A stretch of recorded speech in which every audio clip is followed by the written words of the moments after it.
먼저 한국에서 어떤 모습, 우리가 이게 제가 이렇게 기후 활동을 하면서 이쪽을 뭐 뉴스도 찾아보고 자료도 찾아보고 그러면서 페이스북도 이렇게 올리고 하다 보니까 이 페이스북 알고리즘이 참 놀라운 것 같아요. 어느 순간 저희 페이스북에는 온통 기후 관련 기사들만 뜨더라고요.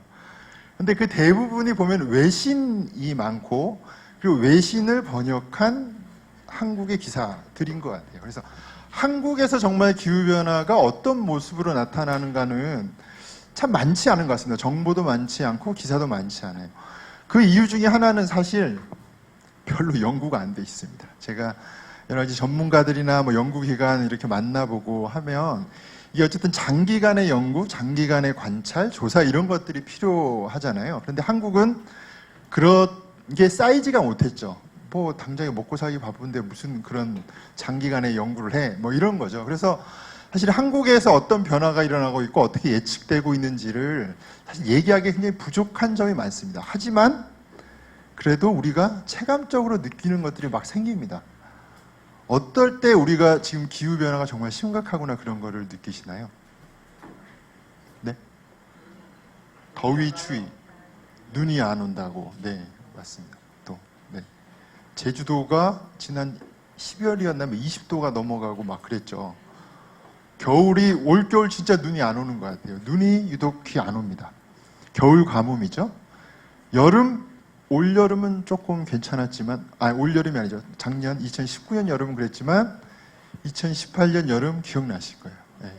기상이변, 이게 굉장히 뭐 사만사오는 이미 사라진 지 오래고, 여름이면은 정말 밖을 나기가 무서울 정도의 폭염, 이런 날씨들이 아마도 우리에게 가장 먼저 다가오는 게 아닌가. 데프리카 뭔지 아시죠? 대구가 굉장히 덥다고 데프리카라는 말이 생겼는데, 대구가 너무 덥다 하니까 대구시에서 엄청나게 공원을 만들고 나무를 깔았다고 해요. 그래서 대구 사시는 분들 얘기 들어보니까 대구 있다 서울 오면 서울이 더 덥다고 얘기를 하신다고 그러더라고요. 2018년도 정말 어마어마했습니다. 저희 녹색연합이 20년 넘게 에어컨이 없다가 2018년을 겪은 뒤로 에어컨을 설치를 했습니다. 참 좋더군요, 에어컨이라는 게. 이게 찬 공기만 나오는 줄 알았더니 제습도 되고, 굉장히 쾌적한 노동 환경을 지금 갖췄습니다. 이게 이제 더 이상 무슨 우리가 추울 때 보일러 안 떼고 버티시는 분 별로 없잖아요. 이제 모르겠어요. 예전에는 뭔가 이렇게 에어컨이 사치품 같았다라고 하면 지금은 아마 그냥 필수품처럼 여겨지는 시대가 온 것 같아요. 이게 폭염이라는 게 결국에는 지구온도 상승하고 관계가 있는데, 기후하고 날씨하고, 아까 혹시 조천호 박사님 말씀하셨을지 모르겠습니다. 기후하고 날씨 분명 다르죠. 하루에도 일교차가 10도 이상씩 나는 이런 날씨인데 1도 오르는 게 뭐 대단해? 2도 오르는 게 뭐 대단해? 라고 생각하는 사람이 있을 수 있죠. 하지만 우리는 열심히 공부한 우리 고시생들이니까 다 알죠. 날씨와 기후는 다르다. 근데 이런 걸 모르는 사람은 굉장히 많습니다. 재작년인가 트럼프가 트위터에 이렇게 올렸어요. 기후변화를 부정하는 사람이죠. 야, 겨울에 이렇게 추운데 무슨 지구가 뜨거워진다 그래. 이렇게 올렸어요. 자신만만하게. 날씨하고 기후를 착각하는 거죠. 기후는 0.5도, 1도만 조금만 올라도 굉장히 큰 변화를 가져오죠. 근데 유독 유독이 아니죠. 이게 이 적도부터 북극 쪽으로 갈수록, 이게 고위도 지역에 갈수록 점점 더 온도의 상승 폭은 높아집니다. 우리가 북극이 녹는다, 얼음이 녹는다, 막 이런 얘기 하는 거는 북극에서 가장 드라마틱하게 온도가 상승하고 있기 때문이에요. 특히 한국은 중위도 지역이기 때문에 세계 평균보다 높습니다. 기온변화 자체가 높습니다. 그리고 이 폭염이라는 게 아까 이제 조희재 교수님도 말씀하셨지만 굉장히 많은 인명피해를 낳습니다. 자연재해라고 할 수 있는 호우, 비가 많이 와서 홍수 피해 나는 거, 태풍이 오는 거, 눈이 많이 오는 것들을 다 합친 것보다 폭염이 더 인명피해가 많습니다. 지난 10년간의 재해에 대한 통계를 했을 때 연당 이 세 개를 합친 거는 15명. 하지만 폭염은 30명이 넘었습니다. 근데 이 집계조차도 사실은 불확실하죠. 아까 말씀드린 것처럼 질병관리본부에서는 48명이라고 얘기했지만 통계청은 거의 4배에 가까운 160명, 또 다른 연구의 결과에 따르면 1000명 가까운 인원입니다. 메르스와 비교했을 때도 상대적으로 엄청 많죠.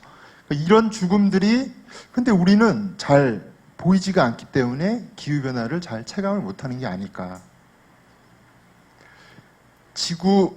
우리 공기 중에 온도도 높아지지만 같이 바다도 뜨거워집니다. 바다가 열을 흡수를 하죠. 그리고 이산화탄소도 흡수를 합니다. 바다 수온 상승 세계 평균을 보시면 100년 데이터는 한국이 없습니다. 최근 50년을 68년부터 이제 비교를 하면 세계가 0.5도 정도 올랐는데 한국이 그 2배가 넘습니다. 이거는 여러 가지 해류가 우리나라가 이렇게 갇혀 있잖아요. 일본과 동해가 보면 이 대륙과 일본에 갇혀 있고 여러 가지 쿠르시오 난류의 흐름 이런 것들이 복합적으로 이루어져서 우리 한반도 주변이 온도 상승이 높은 것으로 나타납니다. 자, 이게 해수면이 바다 온도가 상승하면 해수면이 올라갑니다. 부피가 팽창하기 때문이죠. 비가가 높기 때문입니다. 전국 평균이 2.97mm, 그리고 동해안, 서해안 각 지역별로 또 이렇게 다른데 보면 조금씩 차이가 있습니다. 동해나 남해, 제주 이쪽이 상대적으로 높습니다. 그리고 세계 평균보다도 높아요. 근데 지금 당장 태평양의 섬나라처럼 물이 우리 집안으로 닥치진 않습니다. 우리 학교 앞으로 닥치진 않아요. 하지만 예측을 해봅니다. 2100년 정도 되면 얼마나 될까 과학자들이 분석을 했습니다. RCP 8.5 시나리오라는 건 그냥 지금처럼 쭉 살 때 온실가스 감축 안 하고 쭉 살 때의 시나리오입니다. 우리나라의 3.4% 가까운 국토 면적에서 범람이 일어난다. 그리고 이게 완전히 물에 잠기지 않아도 어떻게 해요? 기본적으로 수면이 상승하면 해일이 오거나 태풍이 불 때 그만큼 위험성이 커지겠죠. 그리고 우리가 이제 갯벌 같은 거 많이 가보시죠. 이제 강하구 바다와 만나는 곳에 가시면 갯벌 체험 이런 걸 가시는데 한강 하구의 갯벌은 99%가 사라진다고 합니다. 2100년이 되면. 그리고 그 지역에 사는 인구가 약 200여만 명에 해당이 된다고 합니다. 한국도 결코 여기서 자유로운 나라가 아닙니다. 사진을 하나 보여드리겠습니다. IPCC에서 작년에 해양에 관한 특별 보고서가 나왔어요. 2100년 되면 1.1m가 상승할 것이다. 이거는 과거의 예측보다 더 높은 수치예요. 그러니까 가면 갈수록 과학자들이 예측이 예전보다 더 심해졌구나, 더 심해졌구나 이런 데이터가 나오는 거죠. 1m가 상승한다고 예측을 했습니다. 이 지도는 여러분 나중에 이제 구글에 검색해 보시면 찾을 수 있는데 플러드 맵이라는 거. 그래서 가상으로 해수면이 얼마나 올랐을 때 전 세계에 얼마나 침수가 되는지를 보여주는 이 지도예요. 거기서 1m를 놨어요. 1m를 넣고 얼마나 상승하냐. 혹시 이 동네에서 오신 분들 계실까요? 어딜 것 같으세요? 네. 여기 인천국제공항입니다. 활주로가 잠겨버리네요. 송도국제도시 바닷속에 들어갔습니다. 혹시 부동산을 갖고 계시거나 이 1m 올라갔을 때 보면 부산도 한 3분의 1 정도가 잠겨요. 그리고 새만금 지금 막 매립하고 있죠. 새만금 매립해서 뭐 한다고 그러죠? 공항 만든다고 그래요. 새만금이 사라집니다. 네, 새만금 땅이 사라져요. 이럼에도 사실은 그냥 먼 얘기 같아요. 그냥 저기 어디 남태평양의 얘기 같고 먼 나라 얘기 같습니다.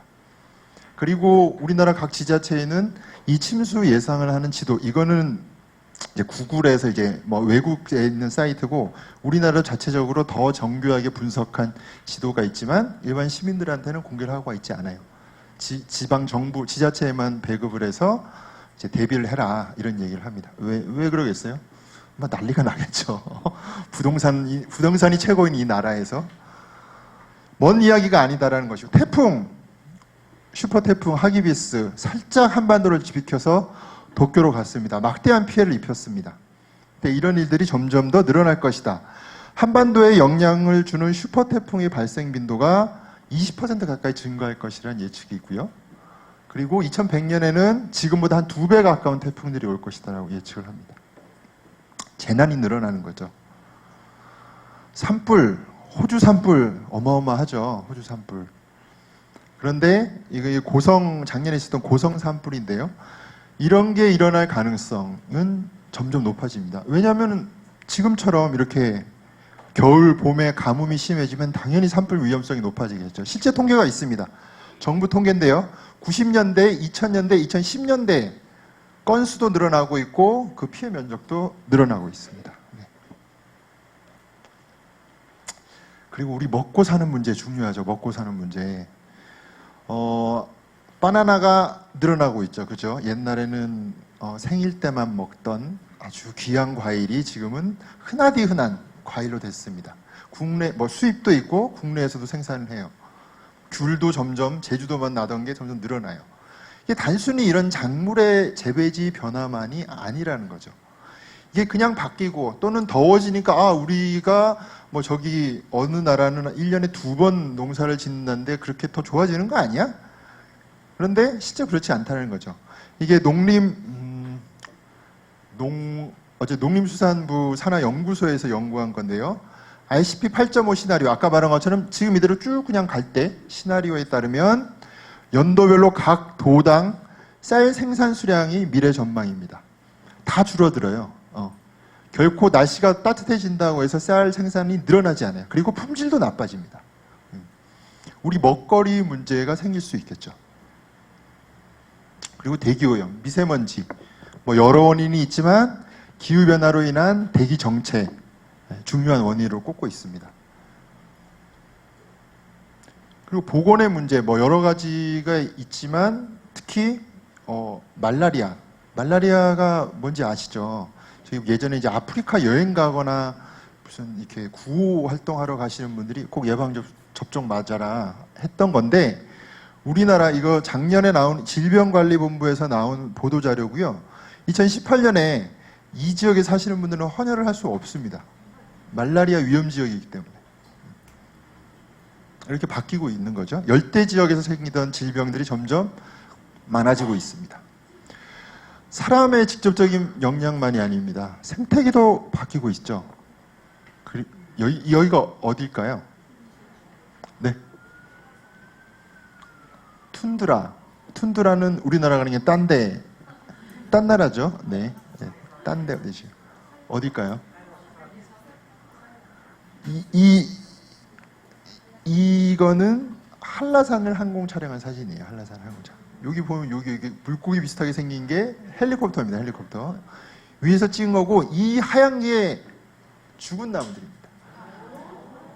해발 1600m 이상에 사는 침엽수들이 있습니다. 고산 침엽수라고 부르는 구상나무, 가뭄비나무와 같은 이런 침엽수들은 그런 고산지대에서만 살지만 이 나무들이 실제로 현장에 가보면 이렇게 하얗게 죽어가고 있어요. 왜냐하면 가뭄이 길어지고 제대로 생장을 할 수 없는 조건이 없고 수분이 부족해서 스트레스를 받다 보니까 죽는 거죠. 진짜 가보면은 이렇게 무덤같이 저는 느낌을 받았어요. 뭔가 죽은 뼈다귀들이 널브러진 것 같다라는. 아마도 구상나무는 우리나라에서 기후변화 때문에 멸종된 첫 생물종이 될 가능성이 있다고 전문가들은 이야기를 하고 있습니다. 네. 자, 이렇게 우리가 사는 이 땅과 바다에서 이런 변화들이 일어나고 있어요. 아주 먼 나라 북극곰의 이야기만도 아니고 남태평양의 이야기만도 아닌 거죠. 지금 여기서 벌어지고 있습니다. 그러면은 지금 여기에 있는 이 한국은 무슨 대책을 세우고 있고 어떤 정책을 세우고 있나 한번 살펴봐야겠죠. 자, 정책은 크게 두 가지일 겁니다. 하나는 기후변화를 일으키는 원인을 없애야 되겠죠. 온실가스 없애야 되는 겁니다. 흔히 이제 감축이라고 부르는 겁니다. 온실가스 배출을 줄이거나 궁극적으로는 제로로 만드는 게 한 축이 있겠죠. 다른 하나는 그 줄이는 과정에서 아까 보시는 것처럼 많은 피해들이 발생을 합니다. 건강상의 피해도 발생을 하고 재난을 입기도 합니다. 이들에 대한 지원과 이 피해를 막기 위한 대비책이 필요합니다. 그래서 일종의 적응책이라고 흔히들 이야기를 합니다. 이 두 가지가 합쳐져서 기후정책이 될 것이고, 이 기후정책은 아까 이제 강의에서 말씀하신 것처럼 기후정의에 입각해서 해야 됩니다. 이 줄이거나 감축하는 것도 더 많은 책임이 있는 사람들이 있겠죠. 그리고 이 기후변화에 더 취약한 사람들이 있습니다. 그들을 더 지원해주고 더 보호해줘야 되는 거죠. 이 정책들이 과연 어떻게 되고 있을까, 한국은? 한번 문재인 대통령의 목소리를 들어보려고 합니다. 2019년 UN 기후행동 정상회의가 열렸습니다. 이때가 이 회의 때문에 작년에 우리 9월 21일 그렇게 많은 사람들이 거리로 나온 거죠. 전 세계 시민들이 나왔습니다. 전 세계의 시민들이 정말 제대로 된 대책을 세워라라고 외쳤고, 이 정상회의에서 그레타 툰베리가 그 유명한 연설을 하죠. How dare you? 어째 이럴 수 있습니까? 어째? 참 대단한 것 같아요. 이런 자리에서 저는 이렇게 강의만 해도 떨리는데, 대통령들이에요, 전부 다. 막 저기 문재인이 있고 여기 막 미국 대통령이 앉아 있는데, 네, 그렇게 호통을 친 거죠. 그 자리에 문재인 대통령도 갔습니다. 연설을 했습니다. 크게 한 3가지를 얘기했어요. 첫 번째, 한국 파리협정 잘 지키고 있습니다. 열심히 노력하고 있습니다. 석탄발전소 없애고 있습니다. 두 번째, 우리 중요한 기후회의를 내년에 서울에서 개최하겠습니다. 피포지 회의라고 하겠습니다. 들어보신 분 있으세요? 피포지 회의라고? 굉장히 중요하다고 해요. 네. 피포지 회의를 유치했습니다. 얘기를 했습니다. 세 번째, 기후변화 대응을 위해서 UN 기념일을 제정합시다. 세계 푸른 하늘의 날을 제정합시다. 이랬어요. 세계 푸른 하늘의 날은 그건 거죠. 미세먼지를 비롯한 이 대기 오염을 막기 위한 국제적인 어떤 UN 기념일로 만들자라는 거예요. 가만 들어보면 뭔가 다 핀트가 어긋납니다. 파리 협정을 정말 지키고 있나? 요거는 요 다음부터 상세하게 살펴볼 건데요. 두 번째, 피포지 회의. 이거 별거 아니에요. 그냥 우리나라, 덴마크 비롯한 한 10손가락 안에 드는 나라들이 모여서 잘해보자 이런 회의예요. 네, 별거 아닙니다. 세 번째, 푸른 하늘의 날. 온실가스를 얼마나 줄여야 될지 얘기하는데 왜 갑자기 미세먼지 얘기를 하나요? 저는 그런 생각을 할 때가 있어요. 이게 CO2가, 이 분자가 빨간색이면 얼마나 좋을까. 막 CO2가 늘어나면은 호주 산불 난 것처럼 빨갛게 되면 사람들이 얼마나 이 심각성을 눈으로 느낄까. 근데 보이지가 않아요. 보이지가. 자, 이런 뭔가 이 세계의 흐름과 이 시민들의 절박한 요구와 잘 핀트가 맞지 않는 우리 대통령의 인식을 이 연설을 통해서 확인했어요. 그중에서 특히 중요한 파리 협정을 정말 충실하게 이행하고 있는가, 국제사회에 정말 진실을 얘기하고 있는가, 이게 중요한 관건입니다. 자, 파리 협정 복습을 해보겠습니다. 왜냐하면 중요하기 때문에. 중요하기 때문에 복습을 할게요. 아까도 말씀하셨지만 아까 전 강의에서 나왔죠. 교토의정서가 있고 파리 협정이 있고 지금은 파리 협정 체제에 들어섰어요. 다른 여러 가지 중에 제일 중요한 거는 파리 협정이 갖고 있는 목표치입니다. 목표치. 지구 평균 온도 상승폭을 산업화 이전보다 2도 훨씬 아래로 제한하자. 그리고 1.5도까지 노력하자. 이 두 가지가 같이 들어갔습니다. 이 같이 들어가는 건 조금 이상해요. 1.5도면 1.5도고 2도면 2도지. 저게 뭐야? 근데 파리 협정이 이 정말 깨질 뻔한 그 위기를 넘기면서 정말로 이 남반구의 절박한 나라들과 선진국에 버티는 이 두 가지 절충안을 맞는 게 이거예요. 절박한 나라들은 1.5도로 해야 된다. 선진국들은 야, 너무 어려워. 2도 정도로 하자. 여기에 대한 절충안으로 나온 거죠. 어쨌든 1.5도, 2도 둘 다 파리 협정의 목표라고 할 수 있습니다. 근데 2도부터 한번 살펴볼게요. 우선 한국의 온실가스 얼마나 배출하나. 자, 2017년 통계가 지금 2020년이지만 가장 최근 통계가 2017년입니다. 2017년이 통계가 작년 말에 나왔는데 사상 처음으로 7억만 톤을 넘었어요. 점점 늘어나고 있습니다. 계속 늘어나고 있어요. 줄어든 적이 없어요. 한 번 있죠. 여기 갑자기 떨어졌습니다. 언제일까요? IMF. 경제가 폭삭 주저앉으면서 저렇게 내려앉았습니다. 저 경우 외에는 계속 증가하는 겁니다. 세계 11위이고 OECD 5위고 연료 연소 기준으로 세계 7위입니다. 그런데 다른 나라들하고 비교해 봤을 때 물론 늘어나는 나라도 있고 줄어드는 나라도 있는데 우리나라는 좀 많이 부족한 것 같아요. 2000년과 2017년 대비해 보면 영국이 35%가 줄었습니다. 그리고 EU 전체로 15%가 줄었고요. 미국, 저 트럼프의 저 미국조차도 11%가 줄었어요. 우리 옆에 있는 나라 원전 다 끄고서도 마이너스 6%입니다. 줄였어요, 어쨌든. 근데 우리나라는 무려 47%가 늘어났습니다. 우리나라도 줄이려고 하긴 했습니다. 목표는 있어요. 항상 우리 시험하면은 시험 공부 목표 세우죠. 근데 시험을 성적을 그대로 받느냐는 다른 문제죠. 이명박 정부 때 녹색 성장을 내세우면서 처음으로 목표를 세웁니다. 2014년 1월에 2020년까지 우리 이런 목표로 가겠다. 자, 요런 용어들이 많이 나올 겁니다. BAU 대비, 배출 전망을 얘기하는 거야. 이렇게 우리 아마 늘어날 거야. 근데 이렇게 2020년까지 늘어날 건데 거기서 몇 % 줄일 거야. 이렇게 되는 거죠. 이거의 문제점은 이 늘어나는 게 왔다 갔다 한다는 거예요. 그러다 보니까 감축량도 왔다 갔다 하죠.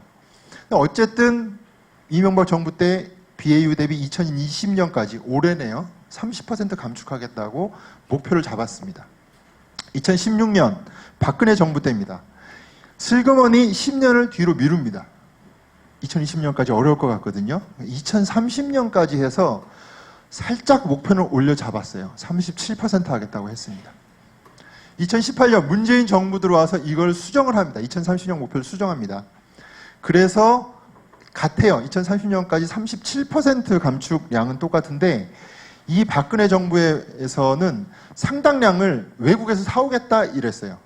근데 그때 많은 비판을 받았죠. 그런데 문재인 정부 들어서 그거 조금 문제가 있으니 국내에서 감축하는 걸 좀 느렸어요. 그래도 여전히 해외 감축분이 남아 있습니다. 자, 2020년까지 애초에 목표로 했던 게 지금 어떻게 가고 있나 보여드립니다. 자, 이 파란색이 원래의 로드맵입니다. 2020년까지. 그리고 지금 빨간색이 지금 실제로 배출되는 거예요. 이미 빠이빠이 한지 오래됐습니다. 그렇죠? 2020년 올 한 해 동안 이렇게 내려야 되는 거예요. 불가능하겠죠. 그러니까 이미 그냥 안드로메다로 갔습니다. 그리고 2030년 목표는 지금 얼마냐 이렇게 잡고 있습니다. BAU 아까 말씀드린 이렇게 아마 늘어날 거다. 그런데 매년 이렇게 해서 574로 줄이고 요만큼은 뭐 여러 가지 국외 감축이나 이런 걸 통해서 더 낮춰서 536까지 낮추겠다는 게 목표예요. 이게 문재인 정부에서 수정안 아닙니다. 그런데 이게 뭐 이렇게 뭐 여기서 어떻게 산업에서 어떻게 줄이고 건물에서 어떻게 줄이고 막 있어요. 하나하나 뜯어보면 검토하고 평가할 부분들이 굉장히 많습니다. 그런데 중요한 부분은 여기 보시면 탄소 포집 활용 저장 이런 거 있죠. 신기술, 신산업. 이거 아까 강의에 들으셨을 거예요. 이게 효율성이 의심되고 기술도 완전하지 못한 것들을 그냥 갖다 넣은 거예요. 두 번째, 맨 밑에 비고의 밑에 치사하게 각주같이 이렇게 넣어서 추가 감축 잠재량 3,400만 톤은 여기 포함이 되어 있는데 그거는 2020년 유엔에 제출할 때까지 어디서 어떻게 줄일지는 다시 좀 볼게. 그러니까 요거는 미뤄뒀어요. 살짝 감춰둔 겁니다. 이걸 어디서 어떻게 줄일지는 계획에 사실 없는 거랑 마찬가지예요. 굉장히 부실한 계획입니다. 자, 2030년 목표 좋아. 부실한 거는 둘째 치고 한국이 설정을 했어. 이게 달성 가능할까? 지금 우리 한국의 여러 가지 에너지 정책과 기후 정책을 고려했을 때 달성 가능할까? 평가를 했습니다. UNEP라고 이제 UN 환경계 UN 산하 기구죠. 작년 말에 보고서를 냈습니다. 이 보고서에 따르면 G20 주요한 국가들을 평가를 합니다. 이쪽으로 간 거는 충분해. 지금 너희들 하고 있는 정도면은 달성할 수 있어. 근데 인도가 이렇게 높은 거는 인도가 목표 자체를 좀 너무 낮게 잡아서 그런 게 있어요. 그런데 이 나라들은 지금 너희들 목표 잡았지만 지금대로면은 불가능해 라는 얘기입니다. 여기에 당당하게 한국이 있습니다. 네. 2030년 목표가 적합하냐, 정말 잘 세웠냐와 상관없이 현재로서 불가능하다고 평가를 합니다.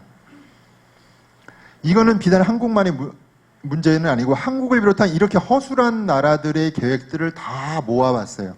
다 모아봤더니 지금 그 시나리오에 따르면은 한 이 정도야. 근데 2도시 달성, 1.5도시 달성보다 한참 위에 이만큼의 양을 더 줄여야만 된다라고 작년 말에 발표한 유엔의 보고서가 말해주고 있습니다.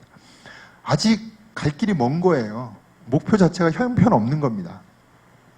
한국 목표 어떤지 다시 한번 말씀드릴게요. 한국 기후변화 대응 종합점수를 냈습니다. 작년 말에 이 민간 연구소들과 NGO들이 종합을 해서 냈습니다.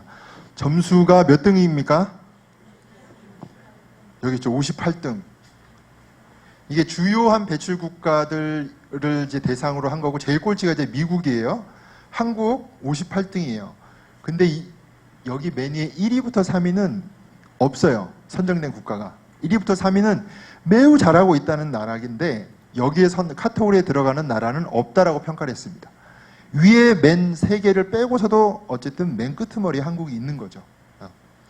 호주도 보면 우리 바로 2계단 위에 있어요. 호주가 왜 호주 산불이 나고 난리가 나는 때 이 호주 시민들이 정부를 비판하는지 알 수 있습니다. 가장 높은 등수, 그러니까 1, 2, 3위를 빼면 4등이겠죠? 어느 나라였을까요? 스웨덴입니다. 그레타 툰베리 고향. 네. 가장 그나마 잘하고 있는 나라에서 그레타 툰베리가 저렇게 열정적으로 운동을 펼치고 있는 거예요. 자, 아까 나온 등수를 조금 더 살펴볼 수 있어요. 여러 분야를 온실가스 배출량, 에너지 사용 계획 이런 것들을 다 종합을 해서 낸 점수인데 온실가스 배출만 한번 평가를 해봤습니다. 한국 몇 등이에요? 더 떨어졌어요. 59등이에요. 그리고 여기 한국 여기 있죠? 이걸 보면은 빨간 게 이게 한국이 세운 계획이에요. 근데 여기 이제 중간에 있는 파란 금이 2도시 맞추려면 여기까지 세웠어야 돼요. 한국은. 이 얘기입니다. 너무 오버해서 세웠죠, 지금. 네. 두 번째, 에너지 사용, 에너지 유스. 너희들 에너지 어떻게 사용하고 있어? 석탄 발전 사용하고 있어? 재생에너지 얼마나 느렸어? 이걸 평가했습니다. 몇 등입니까? D에서 1등입니다. D에서 1등. 네. 자, 한국 볼까요? 네. 타겟은 세운 게 빨간색 이건데 2도시 맞추려면 여기까지 해야 돼. 계획 자체가 형편없습니다. 이 형편없는 계획조차도 실현 가능한 수단이 제대로 없을 뿐더러 계획조차도 제대로 세우고 있지 않다는 거죠. 자, 왜 이 모양인가 한번 보겠습니다. 자, 지금 발전량 2017년 기준으로 발전량 1위가 뭡니까? 네, 2위 원자력. 석탄 가장 온실가스를 많이 배출하는 발전 에너지원을 가장 많이 사용하고 있습니다. 그리고 이미 60기가 돌아가고 있지만 7기를 새로 만든다고 하고 있어요. 새로 만드는 석탄 발전소에서 나오는 게 5,100만 톤의 온실가스가 나옵니다. 비교를 해보겠습니다. 아까 말씀드렸죠. 2030년 목표에서 어떻게 줄일지 밑에 조그맣게 써놓은 게 있었죠. 그게 3,400만 톤이거든요. 신규 석탄만 없애면 이거 확 없앨 수 있어요. 줄일 수 있습니다. 우리나라에서만 짓냐? 외국에도 짓고 있어요. 막 돈을 대주고 있습니다. 베트남, 인도네시아에서. 세계 2위입니다.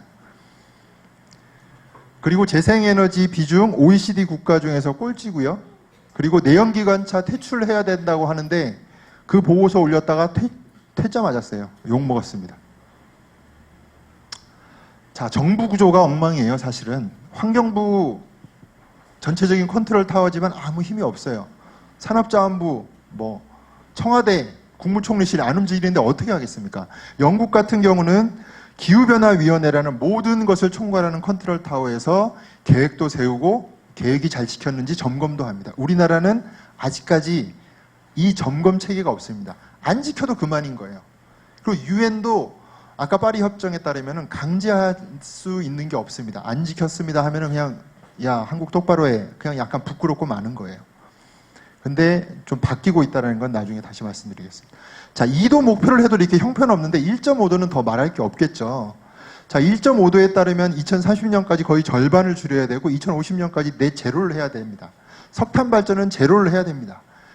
근데 한국은 자, 이게 작년 말에 나온 2차 기후변화 대응 기본 계획이라는 거예요. 거의 이제 모든 종합 계획이 담겨 있다고 보시면 됩니다. 한국은 1.5도 염두에도 두고 있지 않습니다. 2도 상승에 대응한다라고 얘기하고 있고요. 그리고 2030년 목표, 아까 말씀하신 그 온실가스 감축 목표를 2010년 대비 절반까지 줄여야 된다고 말씀드렸잖아요. 2010년으로 계산을 하면은 18.5%에 불과합니다, 한국은. 그리고 넷제로안은 얘기도 꺼내기 어려워요. 이거 작년 말에 나왔던 그 기사인데요. 이 논의를 환경부가 하고 있어요. 환경부가 하고 있는데 그 안에서 나오는 게 넷제로는 안 돼. 그냥 아예 제껴놓고 얘기하는 분위기라는 거죠. 그리고 이게 단순히 에너지 정책, 온실가스 감축 정책만의 문제가 아니라 온실가스 감축을 하려면은 산업, 교통, 우리 뭐 건물 모든 게 총체적으로 변화돼야 되는 문제잖아요. 자, 제일 중요한 경제 산업 구조를 어떻게 갖고 있느냐. 작년 말에 발표한 2020년도 문재인 정부의 경제 정책 방향입니다. 기후변화에 대한 얘기, 그냥 저 끄트머리에 한 줄 있어요. 별로 있으나 마나한 얘기 한 줄 들어있고요. 맨 앞장에 경제 상황 돌파를 위해서 투자 활성화에 총력 매진한다. 3대 분야 100조 원 투자하겠다. 이게 맨 첫 페이지예요. 근데 이걸 어디다 투자할까요? 울산 석유화학 공장 7조, 여수 석유화학 공장 1.2조 원입니다. 석유화학 산업을 퇴출해도 모자랄 판에 지금 더 투자를 하겠다고 하고 이게 우리 경제정책이라고 밝히고 있는 거예요. 정말 완전 거꾸로 가는 정책이죠. 좋아, 2020년은 눈앞에 뭔가 닥치는 계획이니까 뭐 그럴 수도 있어. 장기 비전은 다르지 않을까? 2045년 비전을 작년 12월 12일 날 정부 대통령 직속 기획위원회에서 발표를 했습니다. 2045년은 광복 100주년 되는 해예요. 그때 맞춘 어떤 비전이라고 발표를 했어요. 가장 중요한 핵심이 이겁니다. 1인당 국민소득 6만 5천 달러. 계속 경제 성장에 대한 생각만 있는 거죠. 정부만이 문제가 아니죠. 이게 정치권은 이거 뭐 하고 있는지 아시죠? 이렇게 막 볼도 감싸지고 막 손도 마주 잡고 뭐 이렇게 서로들 사랑을 나누고 있습니다. 국회에서. 엉망진창이 있는 국회가 과연 이 기후변화를 제대로 얘기할 수 있을까? 선거제도도 자체부터가 문제입니다. 작년에 기후위기 비상행동에서 질의를 했습니다. 정책 질의를 했고 답변을 달라고 그랬어요. 여기에 동의하냐? 답변을 이렇게 줬습니다. 저희가 등급을 나눠봤어요. 제대로 답변한데 그렇지 못한데 정의당, 녹색당, 민중당 소수 정당들만 제대로 답변을 했어요. 동의한다. 민주당 어정쩡한 중간입니다. 자유한국당, 바른미래당, 민주평화당, 우리공화당 답변이 아예 없었습니다. 올해 총선이 얼마나 중요한지 아셔야 될 것 같습니다. 그리고 이런 온실가스 감축 정책, 경제 정책 이거는 분명 정의로운 방식으로 전환이 돼야 됩니다. 아까 말씀드린 것처럼 기후정의에 입각해서 이 기후위기에 가장 취약한 이들이 제대로 된 지원과 보호를 받을 수 있는 정의에 입각한 정책을 펴야 됩니다. 그런데 우리는 여전히 보이지가 않나요? 보이지가 않기 때문에 사회적 관심이 없습니다. 그냥 없는 존재가 돼버리는 겁니다. 그렇죠. 서울대 이 청소 노동자 그냥 보이지 않게 소리 없이 죽음을 맞이하는 구조인 거죠. 사회 불평등 구조를 바뀌지 않는 한 진정한 기후 정책은 없다라고 말씀할 수 있습니다. 폭염 또한 그렇게 많은 사람들이 죽어가는 폭염 결코 사회 구조와 다르지 않습니다. 이분이 뭐 하시는 분일 것 같으세요? 가스 검침원입니다. 저희가 작년에 녹색연합에서 이렇게 시민 모니터링을 했어요. 이렇게 여러 노동자들, 이 시민들 참여해서 내가 체험하는 온도가 어떤가, 이 온도계를 달고 이제 체험하는 걸 했고, 이분을 직접 만나서 어떤지를 얘기를 들어봤어요. 저는 제일 놀랐던 게 가스 검침원이 이렇게 집집마다 돌아다니면서 이렇게 체크를 하시잖아요. 한 명이 담당하는 세대수가 몇 세대일까요?